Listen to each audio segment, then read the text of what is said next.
Today I'd like for us to think about a Bible verse that gets quoted a lot. We heard it. It was the last phrase of our New Testament reading. It goes like this.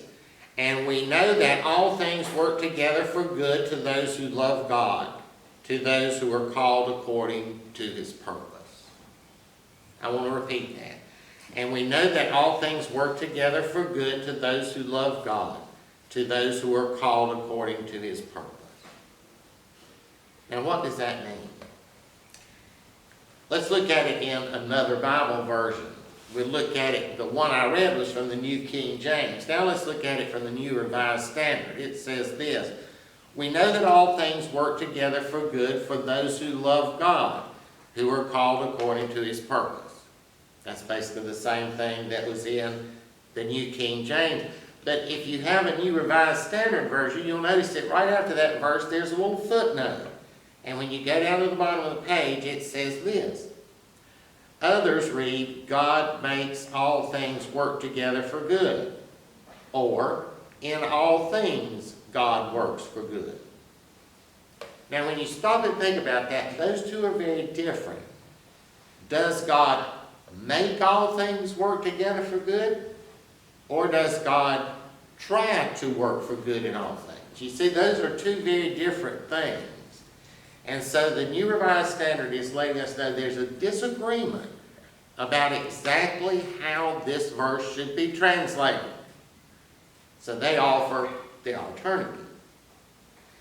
So then we can go to another Bible version, the New International Version. It says this, and we know that in all things God works for the good of those who love Him, who have been called according to His purpose.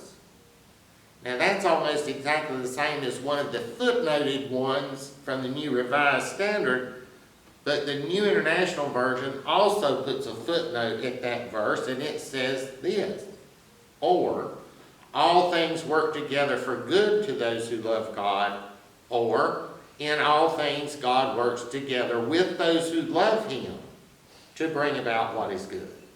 Now, that's a different one.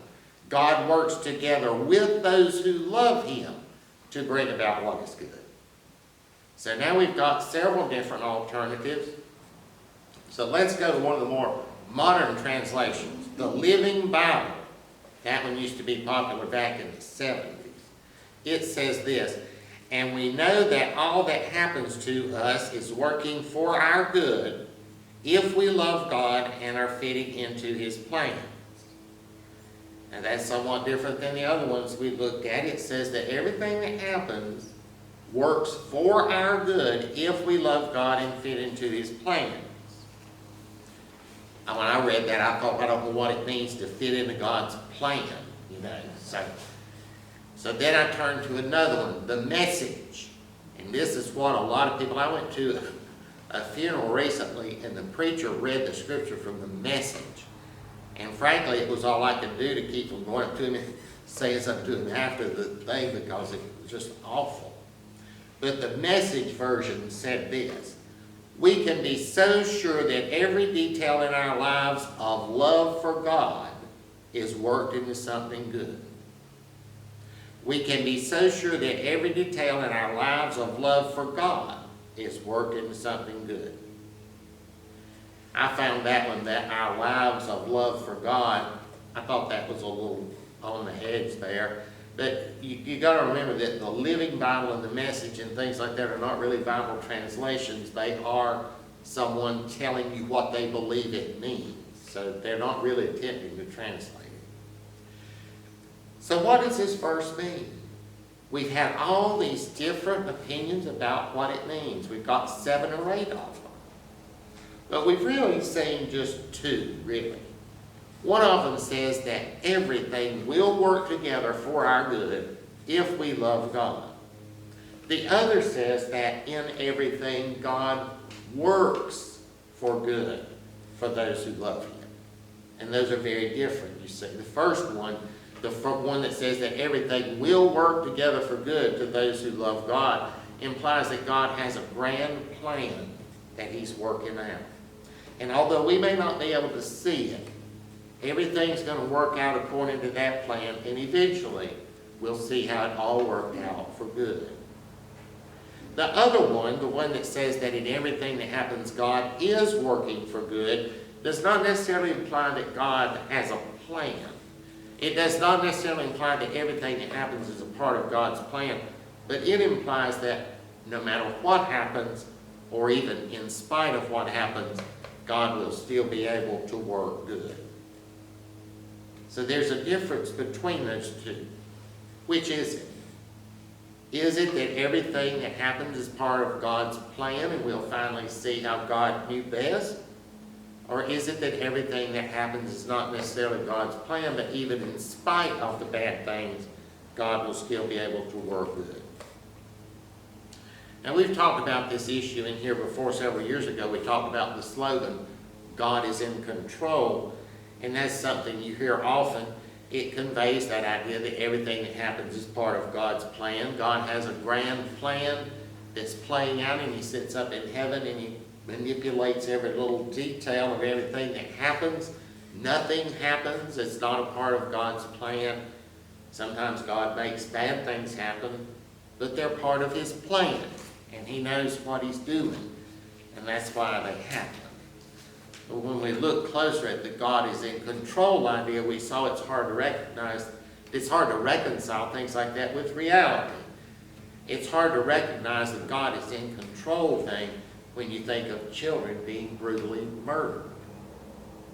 It's hard to think of the God in control thing if you think of hurricanes and tornadoes and earthquakes and stuff sweeping through and killing countless people. Think of all the suffering in the world. Is it really necessary for God to cause people to suffer like he does just to work out his plan? Or is it that God just enjoys seeing it? What kind of God is God if he enjoys seeing people suffer? I see the idea of God sitting up in heaven pulling all the strings, making everything that happens happen doesn't hold up. Unless you want to make God into a monster who enjoys seeing people suffer. And really, if you say that everything that happens happens because God either caused it to happen or allowed it to happen, then that's what you're saying. That God delights in seeing people suffer. But yet on the other hand, if you don't want to say God controls everything, it seems like you're saying God is not really God. Because our definition of God is the one who is all-powerful and can do anything. And if God doesn't control everything, you're saying that God's power is limited. That God is not really God because he's not able to control everything. And so it seems like we're in a corner. Is it that God is a monster who delights in seeing people suffer? Or is it that God is not really God? Today I want to look at that from a somewhat different perspective. And years ago I was talking with a woman I know, and it must have been over 40 years ago, but it made such an impression on me that I still remember that conversation. This woman seemed old to me at the time. She was in her late 40s. She seemed old. I was in my late teens or early 20s. And somehow or another, the topic of getting older came up, and this woman had had some serious health issues, and her health issues made it seem likely that she would not live to be 85 or 90 years old, that she would probably die at a younger age. And she said, if I could go back to when I was 15 or 20 years old and live those 25 to 30 years over again, and it had to be exactly like it was, just relive the same thing, she said, I wouldn't do it. That made an impression on me, and I think that's the reason I remembered that conversation all those years. You see, it wasn't that she was dissatisfied with the way her life turned out. She was satisfied with the way her life turned out. She just didn't like the road she had to go down to get to where she was. In fact, she didn't like it so much that she wouldn't live those 25 or 30 years back over, even if given a chance. Even if she could have an extra 25 or 30 years added to her life, if she had to relive those, she wouldn't do it. And that really made me think. And over the years, as I've thought about that and other things too, I've realized something. There's only one road that leads to today. And you know that road is dependent on everything working out exactly as it did. If things had not worked out exactly as they did, there would be no such thing as this right here today in this city. I'll just use some of my life as an example. We're sitting today in the chapel of Christ. There are any number of decisions in my life that had I made differently would have meant that we would not be here today. Any number. Had I not decided to go to seminary, had I not decided to leave my job with Conwood, had I not decided to live in Shelby, had I gotten married when I was 20 years old and had 5 children, we would not have been here today. Had I not gone to Redeemer, where I met Wanda, we would not be here today.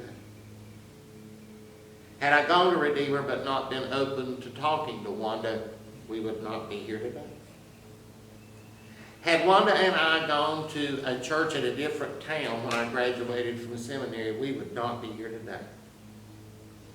There are a million different decisions I have made in my life that had I made even one of them different, would have meant that we would not be here today. And there have been things in my life that happened that I had no control over, that had they not happened, would have meant that we wouldn't be here today. If my parents had never met each other, we wouldn't be here today. If they had not married, or if they hadn't gone along and had got a divorce, we wouldn't be here today. If they had decided not to have children, we wouldn't be here today. If they had done as my mother wanted back years ago and moved, then I wouldn't be here today either. Or we wouldn't be in Shelby today, obviously. And of course, if Wanda had made different decisions in her life, we wouldn't be here today. If she had refused to marry me, or if Wanda had 30 years ago moved off to Arizona or somewhere, or if her parents had moved off somewhere, but she was a little girl and she had lived in Alabama or somewhere, none of this would have happened here today. There were a million things in Wanda's life that had even one of them been different, would have meant this today never would have happened. This building is owned by the Lutz Austell Funeral Home, and think of all the decisions that had to be made on their part for us to be here today. They bought this building in 1940 and had it moved here. What if they hadn't have done that? There was a time when Lutz Austell Funeral Home back years ago was considering building a whole new facility and just moving out of here. If that had happened, we would not be here today. If this funeral home had been passed on to other family members when Betty Burton died, we would not be here today. If Bill and Robin Burton had told us no over 10 years ago when we first approached them with this idea, we would not be here today. So many decisions and so many things happening on the part of Lutz Austell Funeral Home, any one of which had been different even 70 or 80 years ago, we would not be here today. Everything had to happen exactly as it did for us to be here today. You see what I'm getting at? The fact that we are here today in this situation is the result of millions and millions and millions of decisions that each one of us has made, millions and millions and millions of different things happening that we had no control over, any one of which, if it were different, could have meant this would not be possible today. The reason we are here today is a result of all those things coming together only in one certain way. That's why there is only one path that leads to today. There was only one path that led to the way things are today. It's a complicated path. It involved decisions on the part of numerous people and things happening that we had no control over. And it didn't even maybe seem like it would affect things. All of that comes together to produce the way things are today. There's only one path to today. Anything that had been different would have meant that things would not have converged in the way they did. and we would not be here today. You know, that's why it's so tempting to look back and think that everything must be the result of a plan.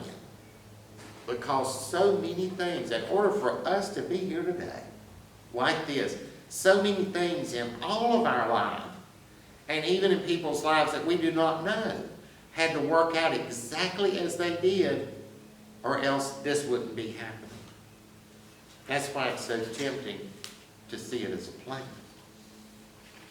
Everything had to work out and come together exactly like this. So I want us to think, if one of those things in the past had been different, could things have been better today? I've heard a lot of people say, you know, they'll say, well, you know, if I hadn't done so-and-so back 30 years ago, I'd be so much better off today. Or if I had only done so-and-so, I'd be so much better off. Is it true that if things had been different in the past, things could be better today? I don't know if any of you are interested in the John Kennedy assassination. I have been for 40 years. I'm sort of fascinated about it. And the author Stephen King wrote a novel about the Kennedy assassination entitled 11/22/63. That's the date it happened. And I usually don't read novels, and certainly don't read Stephen King novels, but I read this one because it's about the assassination. And Stephen King's one of these people that believes that Lee Harvey Oswald acting alone shot John Kennedy, and so that's the premise that his novel goes on. And in the book, the main character is a man who lived somewhat after the assassination, and he believes that John Kennedy was the greatest president who ever lived. And he believes that if John Kennedy had not been assassinated, he would have gone on to be reelected to a second term, and he would have made things so much better, that everything in the United States would have been so much better off if John Kennedy had just remained president. And this guy stumbles one day across a wormhole through which he can travel back in time. And he travels back in time, and he figures that and then he finds out that it's possible to come back. You can go back in time and you can come back to the present. And so he says, I'm going to go back to 1963 and stop Oswald from killing Kennedy. And that's what he does. He goes back to 1963 and he puts himself in a position where he can kill Oswald, and he shoots and kills Lee Harvey Oswald. Kennedy comes to Dallas that day. The motorcade rolls through Dealey Plaza. No shots ring out. Kennedy goes on to the trademark, makes his speech, and goes on wherever. John Kennedy was not assassinated. And this guy thought, oh, good, you know, here goes Kennedy. He's through, and Lee Harvey Oswald's dead. And so he goes back to the present. And he's thinking, oh, it's going to be so much better when I get back to the present. But when he got back to the present, it was a lot worse than it would have been. It was a lot worse than it was with Kennedy being killed. Now, Stephen King was not trying to criticize John Kennedy. He was not trying to say that it was a good thing John Kennedy got killed because he would have made a mess of everything. He wasn't trying to make a commentary on John Kennedy's presidency one way or the other. It was just a plot line. But you see, that's an illustration of the idea that's something important to consider. Maybe things work out as well as they can. Maybe things work out as well as they can. We might think that if we could go back and alter history, take this or that person out of the equation, or make this or that situation happen differently, that things would turn out better. But the idea that things work out as well as they can says that the way things work out is the best way they could have worked out. All the things we thought would have changed things if they had been different really were necessary for things to work out the way they did, and the way things ended up working out was the best they possibly could have, given all the circumstances. back around 10 years ago, Wanda and I were on our way to Kings Mountain one morning. We were below Cherville on 274 and a truck ran a stop sign. I saw it running the stop sign and I tried to swerve and get out of the way. And I almost did. But that truck clipped us. Just barely clipped the back of our vehicle and turned us over. And we slid 200 feet down the road. And they couldn't get us out of the car. They couldn't figure out how to get us out of the car. And we were in that car for 2 hours until they finally cut the top off it off and pulled us out. And we were not seriously injured, but it scared us to death. I had never been entrapped in a car before. And it wasn't a good feeling because we were hanging by our seat belts. I mean, they couldn't get them loose either. So, but it was scary. We were not seriously injured, but it was a scary situation. And we thought about that day. We thought, maybe it's scary and that really made us not ever want to get a car again after that happened, But we thought maybe, as bad as that was, it prevented something even worse from happening to us had we gone on to Kings Mountain. Because who knows what could have been waiting for us down the road in Kings Mountain. I'm not saying that's why we had that wreck. I'm only saying that's one possible way of looking at it. It was something bad that happened, yes, but maybe it prevented something even worse from happening down the road, and maybe that wreck was the only way that other thing that would have been worse could have been prevented from happening. You see, that goes along with that idea that things work out as well as possible. I remember one time, way over 20 years ago, I was sitting on a hotel balcony in Berchtesgaden, Germany. And it was at night, and I was looking over here at the Obersalzberg Mountain. And that is where Adolf Hitler had what was called his tea house up there. And I was sitting there that night thinking, would the world, how much better the world would have been if there had not been World War II? You just think of what a thing that was, World War II. And several years back, some people started writing books back when the Soviet Union fell for a couple of years. For a couple of years, there was a time when the Soviet archives were open. And then when the Soviet Union clamped down again, Russia clamped down again, they clamped down on those archives. But during those 2 years, some military people had gone in there and looked at some of the old Soviet military records. And it now appears that the Soviet Union was actually amassing forces on their western border, and the plan was to steamroll all the way through Europe. And so now it appears that if Adolf Hitler had not begun the actions that led to World War II, and it had not launched an offensive strike against the Soviet Union, they very well could have rolled unopposed all over Europe. And we would be speaking Russian today. So maybe as bad as World War II was, it prevented something even worse from happening. Maybe it was the best thing that could happen under the circumstances.